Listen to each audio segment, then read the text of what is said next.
to the big man, working on Hawkins, and he floats it up and in. You let him get to that left shoulder, and when he's got you deep, I mean... Transition will be key. Matt Painter really preached to his team, keeping Illinois out, and then you can just dump it down and let Edey go to work. Big-time flush. See how this Illini team can weather the storm here without it. Well, they're going to go to Nicolo Moretti, redshirt freshman guard, in his place. Edey inside, and that's just too pretty. This could definitely be a game where we see a lot of Cam Heide. His size, his physicality, he can match up with some of these bigger Illinois guards. Deep touch, too deep. Zach Edey rocks the rim. Ground. And then when you let Edey catch this here, I mean, he's once again right at the charge arc. It's one dribble. He's rolling on Coleman Hawkins. And Hawkins, Stephen, he's fighting for his life. Smith, nice recovery by Rogers. Smith a little bit of trouble. Edey spins and scores. Took me a second. And that's what Illinois wants Edey to do, is go Big Ten logo. Smith bounce it perfectly delivered for Edey. Braden Smith, just a simple ball screen. You're popping out Mason Gillis and Marcus Damask. He's a little bit concerned there about Lance Jones as a shooter, rightfully. Guys, Illinois is still an 8-point lead, 4.5 to play in the first half. We've barely seen Terrence Shannon because of foul trouble. He's got 2 early ones. Inside for Edey, and that's too easy right over Coleman Hawkins. But Purdue is doing so good at getting him by himself. What a play. Beautiful lob inside, and Edey with the easy slam. And they've been running that play for 3 years. And Underwood will get Shannon back to the bench to avoid that 3rd foul. 6 seconds left. Edey's in there, working on danger, and Edey gets it to go.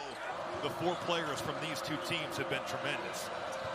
Heide and Gillis in there for Purdue, and Edey with 2 more on the board. Coleman Hawkins is going to sleep well tonight.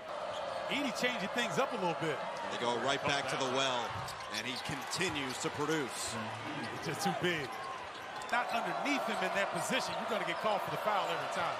Edey working with 22, give him 24. That is a big-time move right there.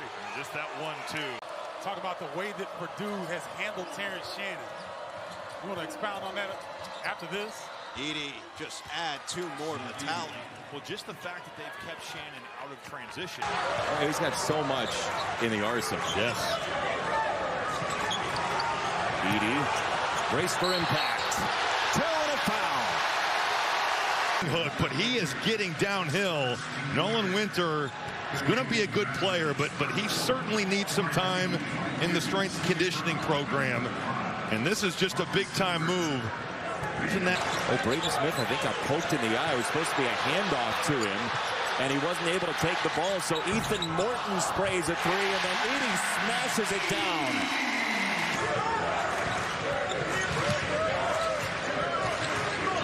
Edey goes to work and scores. Crowell has 2 fouls. There you were in the front seat of the car coming from Xavier, looking at synergy yesterday. That's what we get out of it. Here's Edey going to work. Trying to hype up the crowd while he's at it. Already 6.5 for Wall, who had to pry himself off the ground recently. That's the 3rd half foul. And it's 2 and a foul. Ball screen. Now you are a little bit worried about him as well. And Stephen Crowell trying to play 2. Really well done on the pass. Edey keeping it high, taking contact. And on the other side, he's got an opportunity for 3. Boilermakers try to finish off an unbeaten Mackey Arena season. Smith switching hands. Edey using both of his mitts to be able to overturn it. So I agree with you in practice. You're totally right.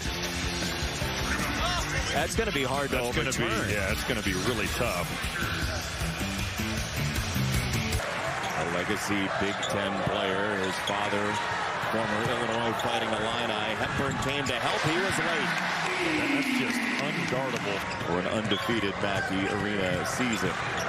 Smith poking his way. A bounce pass into Edey, who corrals it and wrangles 2. You're Stephen Crowell.